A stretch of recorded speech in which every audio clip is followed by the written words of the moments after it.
আসসালামু আলাইকুম ওয়া রাহমাতুল্লাহি ওয়া বারাকাতুহু। সম্মানিত দেশবাসী, আমি আপনাদের সকলকে আন্তরিক মোবারকবাদ জানাচ্ছি এবং ঈদ উল আজহার শুভেচ্ছা জানাচ্ছি। ঈদ মোবারক। আপনারা জানেন আজকে 7 জুন পবিত্র ঈদ উল আজহা।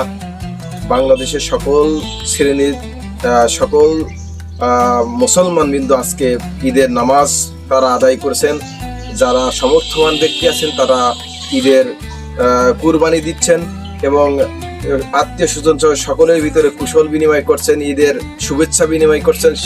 আমি তারই পরিপ্রেক্ষিতে আজকে আপনাদের মাঝে যে কথা বলতে চাই যে সকল ভেদাভেদ ভুলে গিয়ে আমরা যেন আল্লাহ পাকের তার নৈকট্য অর্জন করতে পারি এবং ঈদের মাধ্যম দিয়ে যেমন ঈদ আমাদের সকলের জীবন আনন্দ বয়ে আনুক, যেমন আনন্দ বয়ে আনে, ঠিক এরকম করে আমরা যেন আমাদের জীবনের সকল সময় আনন্দ এবং পরকালের জীবনে যেন আনন্দর সেই পাথেও জোগাড় করতে পারি। আল্লাহ পাক যেন আমাদেরকে সেই তৌফিক দান করেন।